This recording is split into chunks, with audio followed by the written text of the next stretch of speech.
Avril's POV. Anak, gising. Ngayon tayo pupunta sa butik ng mga gown. Medyo tamad pa akong bumangon pero nagtataka ako kung bakit parang nagmamadali si mommy pero sinunod ko na lamang. Okay na rin at makakalabas din ako sa kwarto na to. Pagbaba namin nakita ko agad si daddy kausap si Angelo at talatang seryosong usapan. Pagbaba ko pa lang sa hagdan, lumapit agad si Angelo para halikan ng pisngi ko. Hi babe, good morning. Sabi ni Angelo sa akin, ayoko man na maging bastos. Ngumiti pa rin ako. Morning. Sagot ko na lamang at dire-diretso na kaming umalis. Kala ko dalawa lang kami ni mommy pero kasama pala si Angelo. At siya pa ang driver namin ni mommy. Hawak ni mommy ang kamay ko at pinipisil to kaya napalingon ako at ngumiti lang. Si mommy sa akin. Pero kita ko sa mga mata ni mommy na kaba at takot. At tiniyaan ko na lamang at tumahimik na lamang ako na magsalita si Angelo. Babe, I'm so excited. Ikakasala tayo 2 days from now, Angelo said. Hindi ako umimik at makikita mo sa mukha niya ang ngisi na hindi ako komportable. Nagulat pa ako na naunang lumabas si mommy at sumunod kami ni Angelo. Sabay hinawakan ni Angelo ang braso ko. Angelo, nasasaktan ako. Sabay sabi ko sa kanya pero iba na ang mukha niya nang humarap sa akin. Akala mo hindi ko alam yung tungkol sa inyo ng attorney na yon? Angelo said. Medyo kinabahan ako. Ayoko madamay si Alex. Sa isip-isip ko. Ano sinasabi mo? Ikakasala tayo, Angelo, kahit ayoko. Alam mo yan. Sabi ko pa. Ayun na nga eh. Ang tanong, mahal mo ba ako? Kasi ako, mahal kita, Ava, kahit ayaw mo sa akin. At gagawin kong lahat para tayo magkatuluyan. Kaya umayos ka. Sabi pa ni Angelo sa akin, sabay hila sa akin papasok sa isang butik. Nagulat ako nang kausap ni mommy si Tamara, pero hindi na ako nagpahalata. Nakilala ko si Tamara. Mahirap na baka mamaya pati siya madamay. Hi, Miss Gomez, or future Mrs. Sandejas? Pagbibiro ni Tamara, pero ngumiti lang ako, habang si Angelo ay nagsusukat na rin. This way, ma'am. At tinila ako ni Tamara sa isang room, at si mommy naman umupo lang sa gilid. Ava, kamusta ka na? Bungad agad sa akin ni Tamara. Hindi ako okay. Sabay sabi ko at pabulong lang, baka marinig kami. Kinausap ako ni tita, ang mami mo, kailangan mo makatakas. Sabi ni Amara sa akin na kinagulat ko habang nagsusuot ako ng gown para hindi kami mahalata. Kalma lang ha, baka mahalata tayo ng baliw mong fiancé. Bulong ni Tamara sa akin. Sabay labas at kunyari nang hihingi ko pa nga ng tulong kay mommy. Maganda ba, mommy? Sabi ko pa. At si mommy naman medyo ngumiti lang na para nag-iisip. Si Angelo nakaupo sa gilid din na ang sama ng tingin kaya dali-dali akong pumasok ulit sa loob para magsukat na iba pang gown. Ava, pupuntahan kita sa hotel room mo bukas. Sabay bulong ni Tamara sa akin. Tatakas ka, okay? Akong bahala. Kasama mo si tita. Good luck. Si tita na magpapaliwanag. Bulong muli ni Tamara. Pero hindi na ako umimik. Bahala na't kailangan ko magtiwala kay Tamara at mommy. Bukas ko pa ipapadala ang gown at may i-adjust lang po ako. Sabay sabi ni Tamara at ngumiti lamang kami. Okay, miss. See you sa wedding. Sabi pa ni Angelo at nag-abot ng wedding invitation at umalis na kami. Lumingon pa ako kay Tamara at ngumiti lang siya sa akin na parang sinasabi niya na okay lang at wag ako magpahalata. Habang nasa loob kami na sasakyan ni Angelo, nagaya si mommy magmerienda kami at hindi naman tumanggi si Angelo at wala naman akong imik. Nasa table na kami ni mommy at Angelo. Nagulat kami ni mommy nang umalis si Angelo at may kausap sa phone. Nagulat ako na magsalita si mommy. Anak, mahal mo ba si Attorney Sarmiento? Bungad ni mommy sa akin. Kaya napatingin akong bigla. Mommy, paano mo nakilala si Alex? Sabi ko pa at medyo naiiyak na ako. Ewan ko ba, nagiging emosyonal ako eh. Narinig ko si Angelo at ang daddy mo kaya nga minamadali nilang kasal anak. Alam nila na magkasama kayo, kaya kami na natamarang gagawa ng paraan para mailayo ka namin. Sabi ni mommy. Mommy, okay lang sa'yong iwan mo si daddy ha? Sabi ko pa. At pinupunasan ni mommy ang mga pisngi ko. Yes, isang anak lang kita at pipiliin kita dahil hindi na tamang ginagawa ng daddy mo. Lalayo tayo. Okay? Iiwan na natin ang daddy mo. Sabi ni mommy at pati siya umiiyak na rin. Alam ko masakit para kay mommy yon pero sa sobrang mahal ako ni mommy, ngayon ako naging matapang. Lalaban na ako. Pagka-uwi namin, nag-ayos na ako ng gamit sa hotel. Doon kami nagstay para mag-celebrate both sides. Hanggang sa ikasal kami ni Angelo. Habang nagliligpit ako, nagulat ako nang bigla pumasok si Angelo sa kwarto ko. Bakit ka nandito? Yon agad ang bungad ko pero nakangisi lamang siya. Habang papalapit sa akin at atras lang ako ng atras. Nang bigla niya ako niyakap at inhiga sa kama. Sa sobrang higpit ng yakap niya, naiiyak na ako. Umalis ka, Angelo. Please? Sabi ko pa. Bakit? Ikakasal naman tayo kaya pwede bang mag-advance honeymoon na? Sabay bulong niya sa tenga ko na kinilabutan ako. Kaya nagpapalag ako para makatakas. Hahalikan niya na ako sa labi, bababa sa leeg. Sobrang iyak ko na. Sobrang lakas niya, hindi ako makakilos. Help! Sigaw ko para marinig kami sa labas pero tinakpan niya kaagad yung bibig ko. At bigla niyang sinira ang blouse ko kaya lumantad ang itim na bra ko. Nalala niyang hinigpitan ng pagkakahawak. Sobrang iyak ko na at naalis na rin niya ang short ko. Nagdarasal na lang ako na sana lang isang panaginip lahat ng to. Nang biglang bumukas ang pinto ng kwarto ko at pumasok si Mommy at Tamara. Kaya't napatayong bigla si Angelo. At kinuha ko naman ang kumot sabay iyak. Angelo, bakit mo ginawa yun sa anak ko? Sigaw ni Mommy kay Angelo pero nagbihis lang siya sabay alis sa kwarto ko na parang walang nangyari. Biglang lumapit sa akin si Tamara at niyakap ako. Habang umiiyak ako. God, muntik na yon. Sabi ko na lang habang binibihisan ako ni Tamara at si Mommy naman inaayos na ang mga gamit ko. Anak, umayos ka ngayon tayo tatakas. Biglang sabi ni Mommy at nakita ko si Tamara na tumango lamang. Nasabi ni Tamarang humingi siya ng tulong kay Anika kaya doon kami magsistay. Mabuti na lamang sobrang bait ng asawa ni Uno, kahit hindi naman kami ganun ka-close.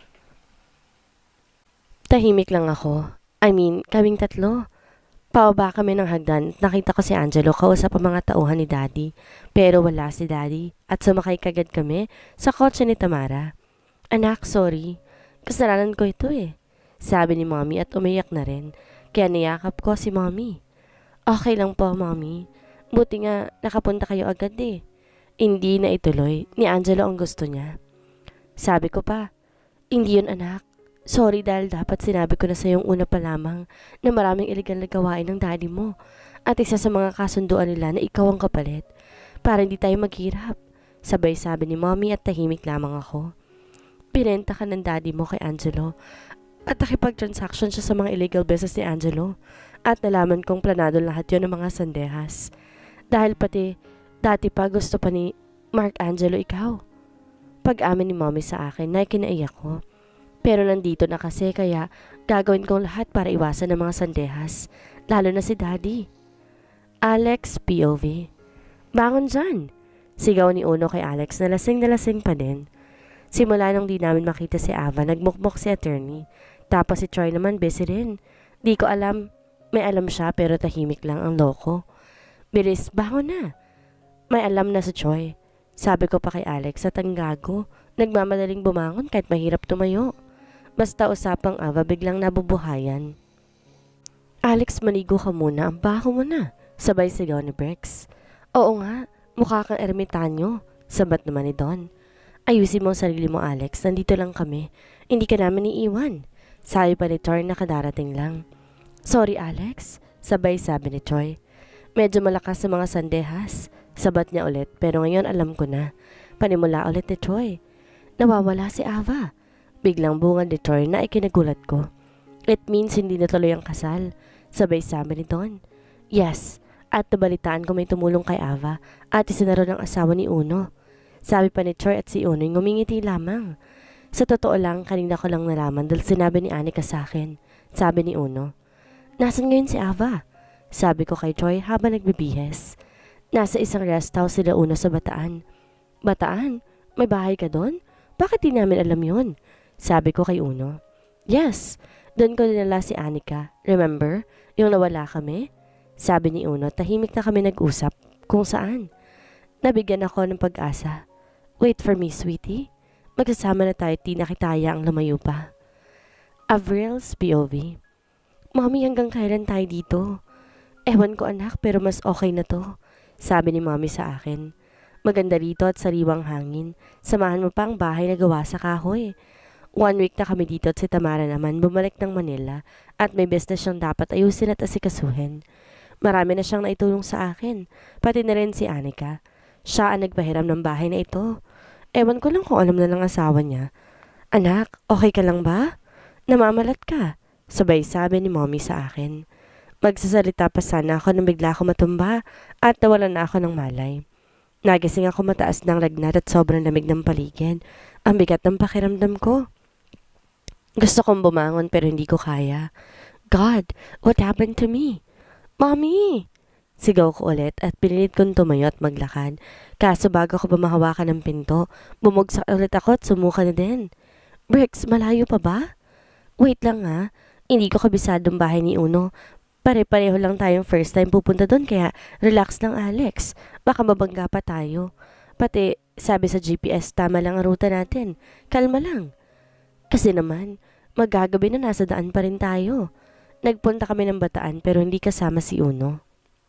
Dahil buntis si Anika at hindi pwedeng iwan kaya kami lang ni Choi, Bricks, Ervic, Prince. Bakit kasi kasama ako eh? Sabat ni Bricks na driver ngayon. Sabi ni tita masama daw ang pakiramdam ni Ava kaya dapat sumama ka dahil medyo malayong ospital sa lugar nila at takot si titang dalhin siya doon dahil baka daw makita sila. Sabay sabi ni Ervic na kinasama ko ng tingin. Bakit alam mo ha? Sabay sabi ni Prince. Dahil ako ang boss ni Ava at kilala ni tita, Elliot said. Huwag ka magselos Alex dahil kaibigan ko lang si Ava pero once nasaktan mo si Ava, akong unang papatay sa'yo. Promise. At hindi mo talaga siya makikita. Sabi ulit ni Ervic na kinatango ko lamang. Daanan natin si Tita Jan banda sa drugstore. Nasa loob daw siya, Ervic said. Ako na ang papasok sa loob. Wait na lang kayo dito ha. At lumabas na agad si Ervic kasama si Blair. Minsan nagsiselos ako kay Ervic dahil kilala siya ng mommy ni Ava. Tapos halatang malaki ang tiwala nito kay Ervic. Nagulat ako nang bumukas ang van. At isang babaeng kamukha ni Ava ang nakangiti sa akin. Sa amin. Kaya ngumiti na lamang ako. Hi po, ma'am. Sabi ko sa mama ni Ava. Nangumiti lang sa akin at di nagsalita. Medyo nahiya ako nung di ako pinansin ng mama ni Ava. Pero nagulat ako nang hawakan niyang kamay ko. Kaya't napatingin akong bigla. Hi, ikaw pala Attorney Sarmiento? Sabi ng mama ni Ava na ikinayuko ko. Kasi naman, kilala niya ako pero siya hindi. Kaya't napahinga ako na malalim bigla. Wow, pre. Huwag mong sabihin kinakabahan ka kay tita. Pangaasar ni Blake sa tabi ko. Sabay tawa. Nasa na yung devil attorney na walang takot pag nasa harap ng korte. Parulokso ni Troy sa akin. At yung mama ni Ava nakikitawa rin kaya medyo napangiti ako. Ako pala si Tanya, ang mama ni Ava. At nakipagkamay sa akin at tinanggap ko agad. Hi po, Alexander Lucas Sarmiento po. Nice meeting you po. Sabi ko na lamang sabay ngiti. Naikwento ko sa akin ni Ava at ikaw din palang humila or sabihin natin kumendap sa anak ko. Sabi ni tita na kinakayoko kong bigla. God, Alex, nakakahiya ka. Sabay sabi ni Bricks. At tahimik lang ako. Patay sa akin to mga gagong to kapag wala ng mommy ni Ava. Sa isip-isip ko. Ako nga po yon tita. Sorry po kasi hindi ko na ituloy nang biglang magsalita si tita. Kaya't natahimik ako. Ganon din ang mga kaibigan ko. It's okay. Sa totoo lang masaya si Ava. Ang anak ko, nang pinilit po siya magbakasyon daw. San ka nakakita na masaya pa kahit nakidnap na? Kwento ng mommy ni Ava na kinangiti ko. Yung anak ko na yon, minsan lang maging masaya. At ikaw lang nakakagawa nun, Mr. Sarmiento. Kaya't sana ipagpatuloy mo lang. At hindi ako hahadlang basta. Kung saan happy ang nag-iisang prinsesa ko, doon ako. Marami na ako nagawang mali, kami ng asawa ko. At sawa na ako makitang anak ko na umiiyak kaya hanggat maaari, ilalayo ko siya. Kami, para hindi siya mapahamak sa kamay ng daddy niya, lalo na kay Mark Angelo. Thank you po ma'am, Alex na lang po. Sabi ko pa tuminto kami sa isang tagong lugar. Nagsibabaan kami at naglakad ng konti sa loob ng malalaking puno. Kung hindi ka taga doon, hindi mo malalaman na may bahay sa loob ng liblib na lugar na iyon.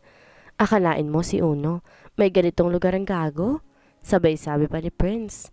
For sure, hindi lang ito at meron pang bililing lupa yon. Alam ko, singit ni Blake.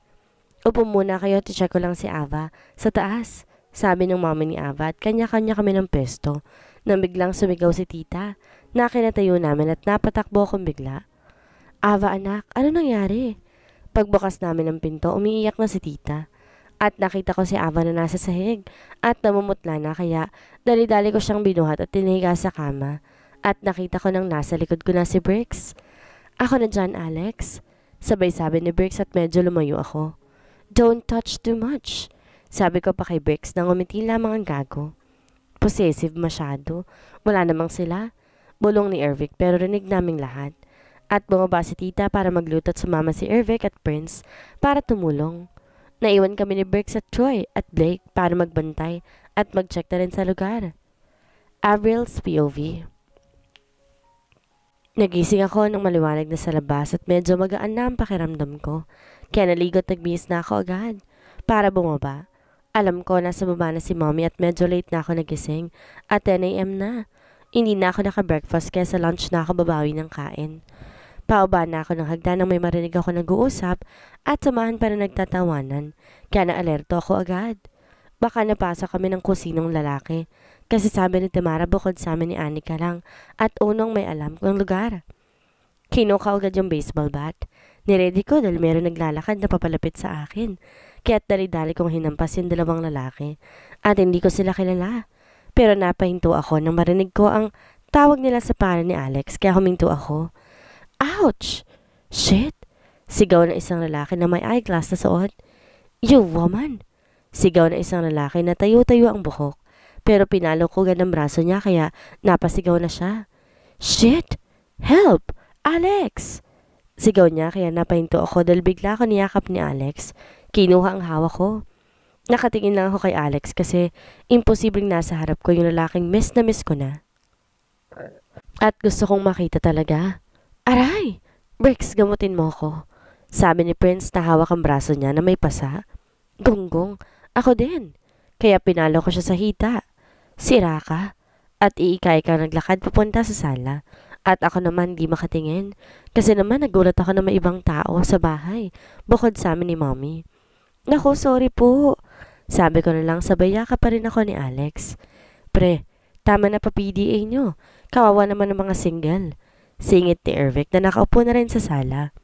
Medyo gulat pa ako kasi bukod kay Sir Ervic at Alex, hindi rin papakuli ang iba mga kasama nila, lalo na yung Troy, Guapo at si Doc Bricks na naka-eyeglasses kanina, pero ngayon wala na. Guapo silang lahat. Ang swerte ng mga mata ko, puro magaganda lang ang nakikita ko. Sabi ko sa isip ko at nagulat ako nung halikan ako ni Alex sa noo. Anak, okay na bang pakiramdam mo? Biglang sabi ni mommy sa likod namin, kaya bumitaw agad ako kay Alex. Ano nangyari sa inyo mga iho?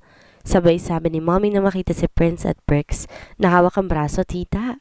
Kaya yumuko na lamang ako. Kasi naman, sorry talaga hindi ko kasi kayo kilala. Sabi ko na lamang at di nila ako pinansin. Dire-diretso na lang sa dining. Sumunod na kami at nakapagluto na pala si mommy. Matapos, ang ingay sa pagkain. Babalik din pala sila ng Manila at magpapaiwan daw si Alex sa tabi ko para may kasama kami ni mommy nung una. Ayoko pa. Pero si mommy na rin sana may sabi na okay lang kaya natuwa ako.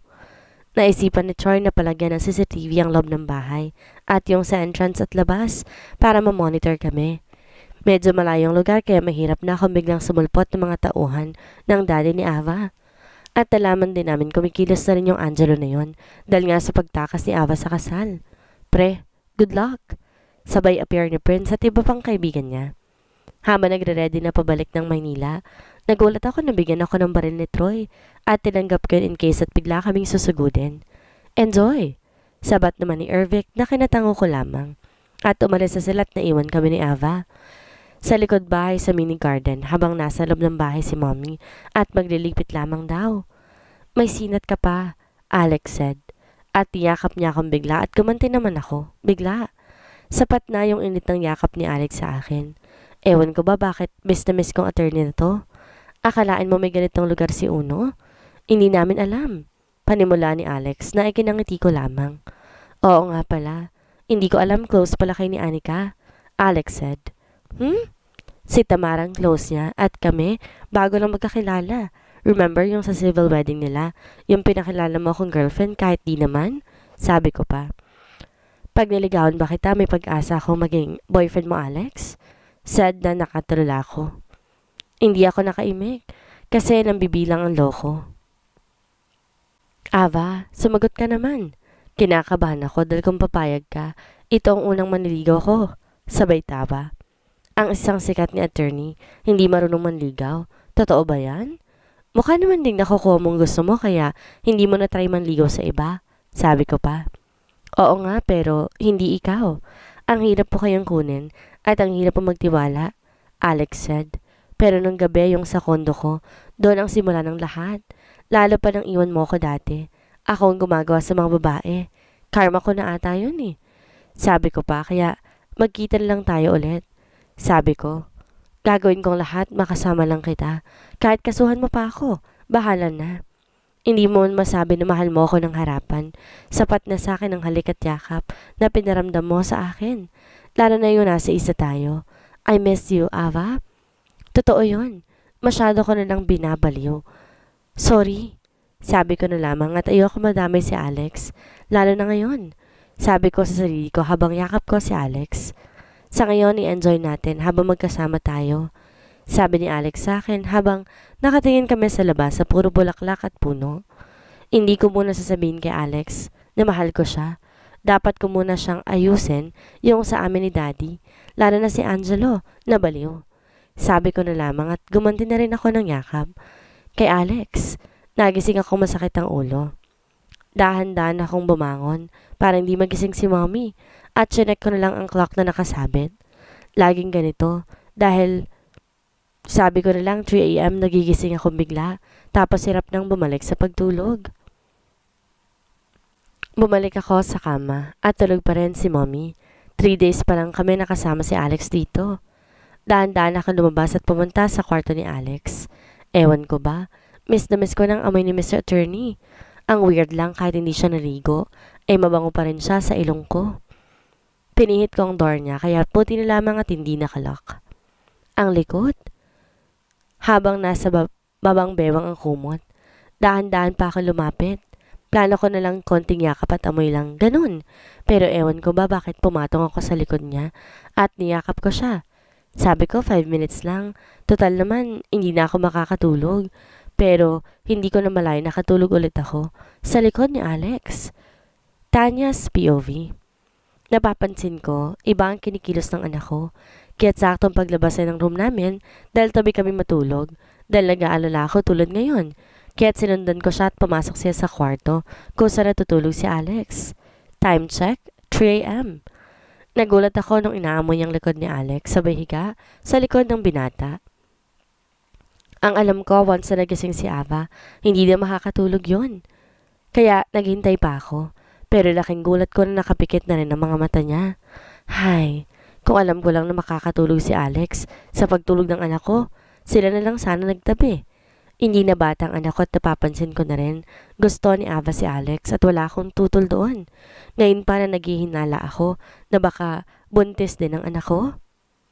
Dahil sa mga kakaibang ginagawa ni Ava, pero hindi ako sure. Alex POV. Medyo nangalay ako sa pesto ko kaya iminulat ko ang mata ko at may nakahiga sa likod ko at humihilik pa. Dahan-dahan ko inalis si Ava at niyakap. Bakit nandito yun? Agad ang pumasok sa isip ko.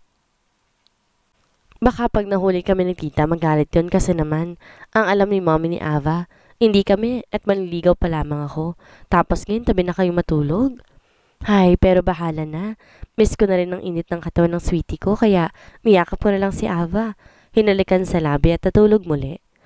Nagising ako nung wala na si Alex sa tabi ko. Kaya bumangon ako at pumunta sa kwarto namin ni Mommy.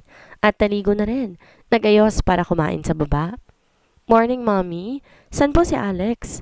Sabay upo sa dining habang may pagkain na sa lamesa. Nasa likod bahay. Tawagin mo na para sabay-sabay na tayo. Sabi ni Mommy na naghahain na at ako na may dali-daling pumunta sa likod bahay. At nakita ko siya may kausap. Kaya't nasa likod na lamang ako. Okay, baby. Just wait, okay? Daddy Alex is going home soon. What do you want? Bibilan kita ng pasalubong. Okay, okay. Take care and your baby sister and brother. Keep safe. Tell your mom bibisita ako dyan. I love you, baby girl. Napaiyak ako sa mga narinig ko.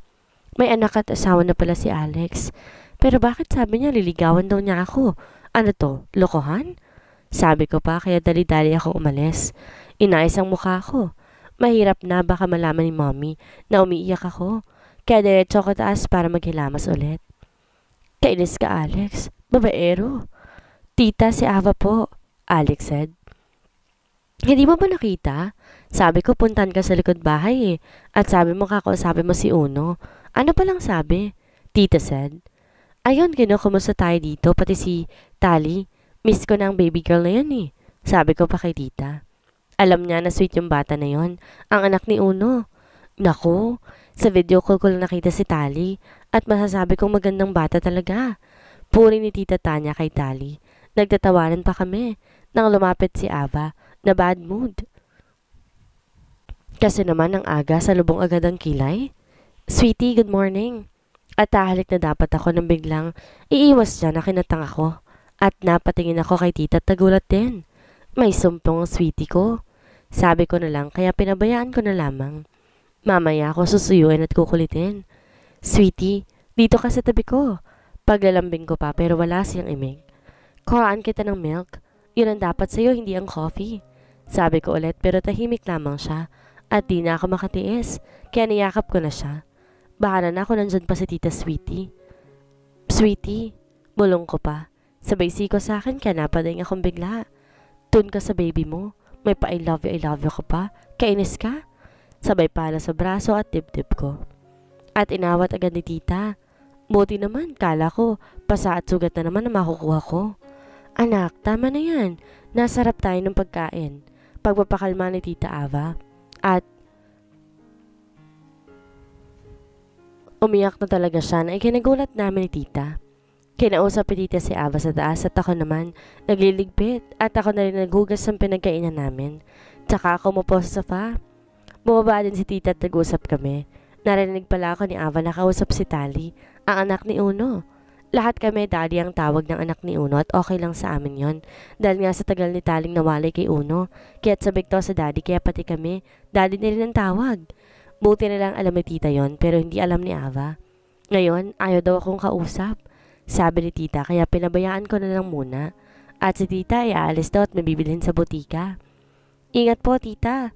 At inabot kong isang phone. Tawagan niyo po ako pag magpapasundo or may kailangan po kayo ha. Uwi din po kayo agad. Sabi ko at umalis na si tita. At ako naman pinuntan ko agad si Ava sa taas. Mahaba-habang lambing na may kasamang paliwanag ang gagawin ko. May sumpong sweetie ko. Sana lang kausapin niya ako para magbalik ni tita ay okay na kami.